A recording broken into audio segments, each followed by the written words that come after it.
This is not a subject I suspect many of you thought you would ever hear at a TOFS conference.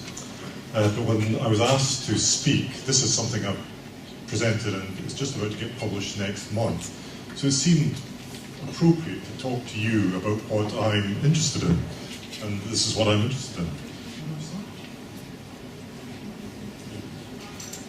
Okay, so survival of babies with esophageal atresia. This is a graph, or this is a table that shows published mortality in esophageal atresia.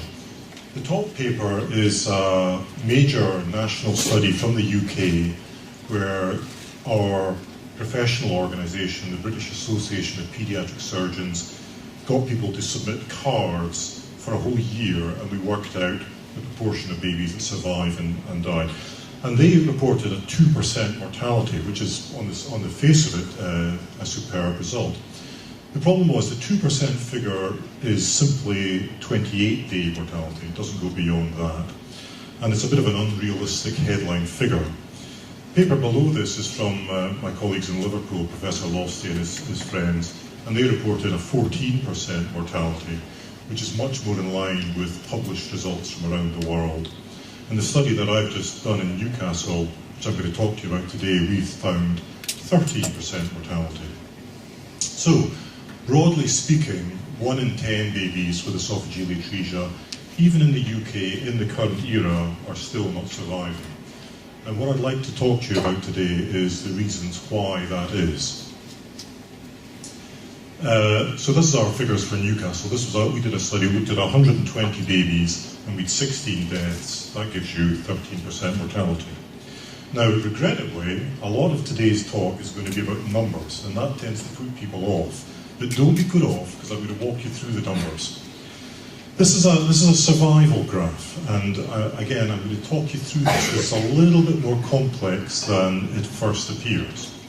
So the graph shows survival against time. The figures at the bottom are days, so it's up to about, 12, 13 years. And we begin, the first thing to pick up is that this isn't the typical axis. This is probability of survival rather than numbers. So a probability of 1 means it's guaranteed to happen.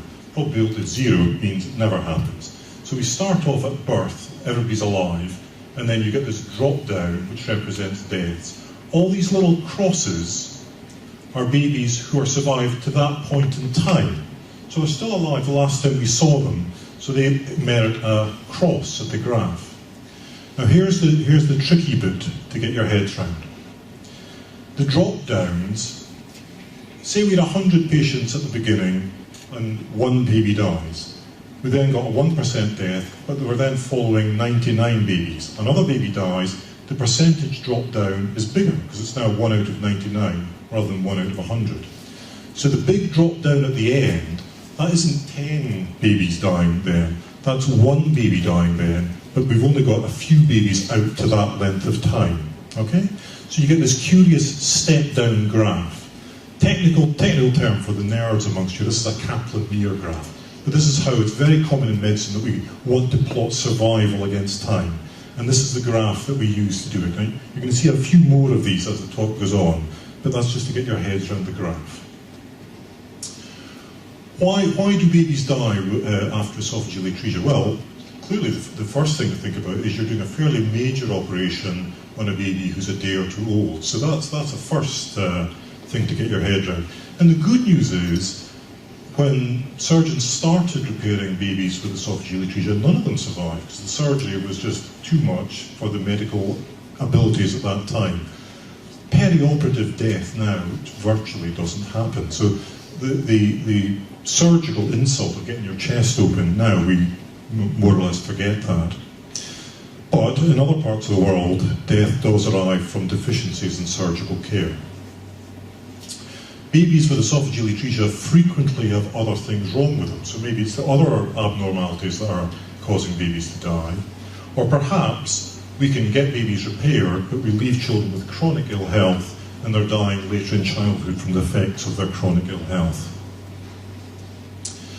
If the cause of death was inadequate surgical care, we'd expect to see big variations in the reported survival between institutions. And I'm happy to say that in the UK we don't see that.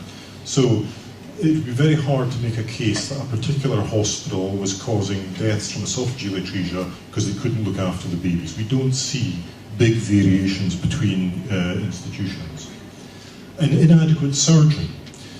Again, we'd expect to see variations in surgical survival if that was the case. Now, here's the fly in the ointment. Because the condition is so rare, it's quite possible that one surgeon might have a mortality rate that's twice the rate of the rest of the country, but because the numbers are so small, we wouldn't see that. In fact, when I've looked at the causes of death from children with esophageal atresia, they don't tend to die from surgical misadventures. So I don't think we have deaths because of surgical inadequacies, but the statistics are such that if that was the case, we wouldn't be able to see it. Inadequate health systems. It requires first world medicine to get babies with esophageal atresia to survive. We take that for granted in the UK. We don't realise how lucky we are. For the vast majority of babies in the vast majority of countries, being born with esophageal atresia means you're going to die. It takes first world medicine and first world resources to get these babies to survive. For most children around the world, being born with esophageal atresia means you won't survive. What about the effects of other anomalies? Well, there's a big body of literature that suggests that the presence of the associated anomalies is what makes a difference. Way back in 1962, Waterston in Great Ormond Street published his classification, and he picked out the birth weight, presence of additional anomalies, and pneumonia as the three factors that led to deaths amongst babies with esophageal atresia. That classification was superseded by Professor Spitz's classification, who picked out birth weight and the presence of cardiac anomalies as the important variables. There are other classifications, but again, they all tend to focus on the presence of other anomalies. So people are repeatedly saying the presence of associated anomalies makes a big difference to your likelihood of surviving with this condition. How do we put numbers to survival then? Now this is where it gets a bit nerdy, but stick with me and I'll talk you through this. Our outcome of interest is survival. It doesn't need to be survival, it could be anything, but for this condition, what we're interested in is survival. That's the outcome of interest. Anything that we think might have an effect on survival, we call a predictor variable. And that can be categories, boys, girls, heart anomaly or no anomaly. It can also be numbers, your height, your weight, the weight of birth, the protein level of the blood. So you've got things that you're interested in that might affect your outcome condition. And the statistics lets us put numbers on the size of the effect of these things. Does it make a difference whether you're a boy or a girl? Does it make a difference whether you've got a cardiac anomaly? And the effect is measured with this fancy technique called logistic regression. And it comes out as odds. Now, I don't know if any of you are big racing pundits, but the thing to remember about odds is odds of 1 is evens, okay? That's in racing terminology, evens is 1. So if something has odds of less than 1, it's decreasing your likelihood of that happening. Odds of greater than 1 increase the likelihood of that happening. And as I said at the beginning, we can compare the effects of predictor variables and we graph them with this Kaplan-Meier graph. So I'm going to walk you through an example. Here's a question. Does the presence of a congenital heart lesion affect your probability of survival? Let's walk through this. So in Newcastle, where I'm from, you can tell from my accent I'm from Newcastle, 120 babies, 16 deaths, that's 13%. 21 babies had major cardiac anomalies. Where there was a major cardiac anomaly, we had 11 out of 21, that's 52% survival. Survival where there was no major cardiac anomaly, 93 out of 99, 94%. Now you might say, well, there's 52% survival where there's a cardiac anomaly, 94% where there's no major cardiac. It's obvious, but in fact you can get big differences that are not statistically significant. But if we do our logistic regression, the odds of survival are 14 times greater for babies born without a major cardiac anomaly. So the answer is yes, cardiac anomalies have a big effect on survival. What does that look like when you graph it? This is the graph. So the top line, survival in Newcastle where you don't have a cardiac lesion. Bottom line, survival in Newcastle in the presence of a major cardiac lesion. And you can see that the presence of cardiac lesions has a huge effect on your probability of survival. So there's something going on there. Now, that's not particularly news. All of the existing classifications have strongly suggested that the presence of major cardiac lesions affects survival. And intuitively, that doesn't surprise anybody in the room, I'm sure. So, what other things might affect survival? And I'm going to divide these into things that are intrinsic to the babies and things that we do to the babies. Intrinsic to the babies born with a major cardiac lesion. And we know that a significant proportion of babies with esophageal atresia will have cardiac lesions. Kidney abnormalities. Birth weight, you would imagine, if a baby's born very premature or very light, that might affect survival. Tracheomalacia is a complication of esophageal atresia where the baby has a collapsing airway. And again, intuitively, you would think, well, if the baby can't breathe because his airway is collapsing, that might be important for survival. Neurological anomaly. Karyotype is your chromosomes. If your chromosomes aren't right, does that affect your likelihood of surviving? Or the presence of the VACTERL spectrum. Gestation, prematurity, you'd think that might affect survival. What we do to you, can we get your esophagus together at the first operation? So you get one operation rather than 2 or 3 operations. Does that matter for survival? Does it matter if your anastomosis leaks? A certain proportion of babies will get their esophagus sewn together, but they leak, about 10%. Does it matter if it leaks? Secondary esophageal surgery, do we come back and resect a stricture or pull your stomach up into your neck? A tracheostomy, an abnormal way of breathing, you think that might affect survival? A gastrostomy, that might affect survival? The funduplication operation, I'm sure some of you have children who've had funduplications.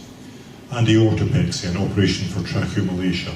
So these are the variables. Babies born with these things, these are things we as surgeons do to babies. What actually affects survival? The significant variables are any cardiac anomaly. A major cardiac anomaly is a cardiac anomaly that needs an operation. Any renal anomaly. A severe renal anomaly is the presence of abnormal kidneys both sides, or one side with an elevated in your blood biochemistry. Birth weight is a continuous variable. What I mean by that is not putting a categorical level of 1.5 kilos, which the Spitz classification does, and getting together as a primary anastomosis. What wasn't significant? Birth weight as a dichotomy above or below 1.5, brain abnormalities, tracheomalacia, aortopexy, funduplication, tracheostomy, gastrostomy, karyotype, and the VACTERL. So, the statistics tell us these are the things that affect survival. Now we can take it a bit further because we can look at the effect of these variables on each other. So if you've got severe renal anomaly, does achieving primary anastomosis still matter? Technically, these are significant on a univariate analysis. We now stick them all together and do a multivariate analysis, and what remains significant. The only things that really matter are major cardiac anomaly and severe renal anomaly. Birth weight and gestation stop being significant when you take these two factors into account. When Professor Spitz did his classification, neonatal care was much less advanced than it was today, and doing major surgery on babies less than 1.5 kilos was a big deal. Now we do surgery on babies much smaller than that without any major fuss. So birth weight has ceased to be a significant predictor of survival. This is too small to read, I see now that I see it, but this is from Professor Lostey's paper looking at the Spitz classification. And the problem is that the grade 3, who should have had the poorest prognosis, actually have a better survival than grade 2. So the Spitz classification doesn't accurately split babies according to their probability of survival. I'm going to walk through that. This is the Newcastle classification. So you've got 3 groups, A, B, C. A, you've got neither major cardiac nor severe renal. B, you've got either major cardiac or severe renal. C, you've got both major cardiac and severe renal. and that splits the probability of survival almost perfectly. Group A have got virtually 100% survival, Group B have got about 50% survival, Group C have got 0 survival. So now we've got a classification system that we can use to say to parents, what's the prognosis, what's the likelihood of survival in the modern era? And for babies, unfortunately, with severe renal and major cardiac anomaly, the outlook isn't good. So what our study's shown is that birth weight, which used to be a major prognostic factor, no longer matters in the modern era. Getting your esophagus together, the things that the surgeon controls don't really matter in terms of survival. Spitz classification is failing to give accurate prognosis in the current era, and if we're going to make progress on improving survival, I'm afraid that will be dependent on better renal replacement, better dialysis in neonates, and better outcomes from cardiac surgery. Thank you.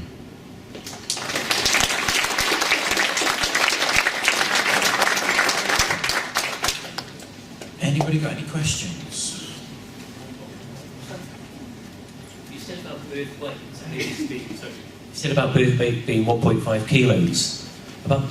What about the gestation of the actual child, though, regarding how does that have a desired effect? They're obviously related. The more premature you are, yes, lighter you are. Birth weight was significant in the univariate analysis as a continuous variable. So if you take it as a continuous rather than a dichotomy above and below, but when you add in the effects of the cardiac and renal, birth weight doesn't matter. And gestation also didn't matter.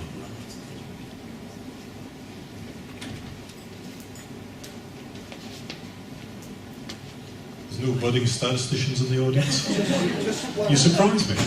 I've got just one question. Our daughter had to have an aortopexy. Sorry, I don't really hear you. Our daughter had to have aortopexy because she had the Tracheo-Oesophageal. Thank you. And the big problem that we had was actually having that diagnosed. So we were in and out of hospital after she'd had her repair, and we were back home many times. And at one point, her trachea closed up, and she actually suffocated in my wife's arms. Oh dear. And eventually, we got into Adam Brooks, and Mr. Brain did the aortopexy. But there was several times where we'd gone over to Adam Brooks because we couldn't get the requisite care at our local hospital, and the experts over there were absolutely shocked that we hadn't been over in with the blues and twos going and what have you. We were sort of taking her over in the car, and obviously that's quite a serious thing, because if she stops breathing for 3 or 4 minutes, then that's everything done. Is there some sort of education out to the general practice about breathing difficulties? Okay. I'm sorry to hear of your tale. That's a frightening story. She's okay now, by the way. Good. Remember, esophageal atresia is an unusual condition. Most doctors will never see a patient who's had esophageal atresia. Tracheomalacia is an odd esoteric complication of esophageal atresia. So I do sympathise with what you say, but the reality is the vast majority of doctors are never going to see a child with a collapsing airway after esophageal atresia. So you say, superficially I agree with you, it's a question of education. But educating people about something they're never going to see isn't going to be a win-win strategy. If you're asking me what I think the solution to that problem is to warn parents this is something that might happen. Tracheomalacia tends to kick off 6 weeks to 2 months after birth, and then it dips and deteriorates. And the natural history is you leave it long enough, it will get better, but some children need some intervention before that happens. What I do is I warn parents. I warn parents of the risk of esophageal stenosis. If the baby's taking a long time to feed, we need to scope and look down. And I warn them of the symptoms of tracheomalacia. So the people I try and educate are the parents, so that if the baby's going blue during feeds, if there's a lot of airways noise during the feeds, the parents phone me up and come back. I think it's unrealistic to expect general practitioners or even hospital paediatricians in peripheral hospitals to know a lot about tracheomalacia. It's a very esoteric complication, very serious and very severe for the babies that get it, but it's such a specialised complication. We had exactly the same kind of complication, and I think with the OA, yes, with tracheomalacia it can be not as severe, but obviously people who are treating TOF need to be aware that it can be and need to make parents aware, and it is more common, I think, and not as acknowledged as it should be. Yeah, I think the important thing is to plant the idea in the parents' mind so that they're looking out for it, and they'll certainly sound the alarm if the symptoms start. Bruce, could I ask you, enjoyed your paper, and it's nice to see that the Newcastle survival is what we achieved in Liverpool in 2001, which is 15 years ago. We haven't lost a baby with esophageal atresia, I think, in 10 years or so, since Chris did that work with myself in 2001. What I wanted to ask, and I think there's some relevance in asking this, is we don't take a baby to the theatre until we know the echocardiogram. So what I'd like to ask you is, if it's a heart and the renal system, are you doing a renal scan before taking the babies to theatre? And to use that as a surrogate marker for when you're chatting to parents about whether the chance of survival or not. And what do you mean by severe renal anomaly? One kidney, multicystic kidney. How do you define what you mean by severe renal anomaly? There's no point in doing that, Paul, because you're going to repair the esophageal atresia irrespective of what the renal scan shows. You're not going to not repair the esophageal atresia on the basis of a renal scan. Severe renal anomaly is bilateral structural or unilateral structural with an elevated creatinine. Paper's coming out next month. Hi Bruce, thanks, very nice paper. Can I just ask, your denominator data in your paper, was that all children who'd had their esophageal atresia repaired, or was that all children who'd been born with esophageal atresia in your catchment area? That was everybody who went to theatre, or every diagnosed with an esophageal atresia, sorry. So it is possible, I suppose, that there are children born with esophageal atresia who wouldn't have appeared in that data because other lesions were lethal, or perhaps they were so extremely premature. We included in the paper children with lethal anomalies that we didn't operate on. Okay. And that's why I find that it's a bit sceptical saying that you don't lose any babies with esophageal atresia, because the reasons for death, we had a baby with no midbrain. Yeah. So, I know you're good surgeons in Liverpool, but nobody can fix a child without a brain. I myself, my colleague's comment. But the causes of death are not surgeon related. As you know, it's the cases that you never get to hear about because there's something so severely wrong they never cross your threshold. Well, that's my issue with the BAPS national study, because I think that's an artificially low mortality and people haven't reported all their cases. Yeah, I agree. Thank you. Just a quick question. How did you define major cardiac anomalies? A major cardiac anomalies is anything that the cardiac surgeon operates on. So there is a condition called patent ductus arteriosus, which is not a major cardiac anomaly, but the baby goes to theatre and gets a heart operation. So anything that the cardiac surgeons operated on, we said that was a major cardiac anomaly.